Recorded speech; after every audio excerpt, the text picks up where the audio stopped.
Good day, each and everyone. We are broadcasting live here in the Zamboanga City, Philippines Peninsula, also known as Asian Latin City. Today, this is Everyday News. Welcome.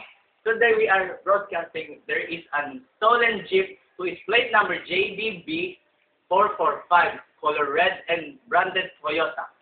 Now, Nermi Atul will report us. Nermi Atul is coming. Come in, Nermi. Yes, Renzo. I'm here live at Lockman Drive where the crime was happened. And now, we're going to the hideout of the suspect.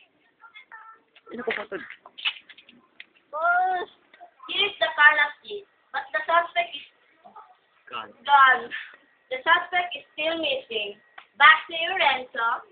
Thank you very much, Nermi.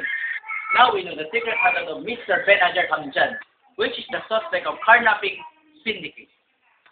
So now we proceed to the next headline. It seems tomorrow is Valentine's Day. May I ask you something?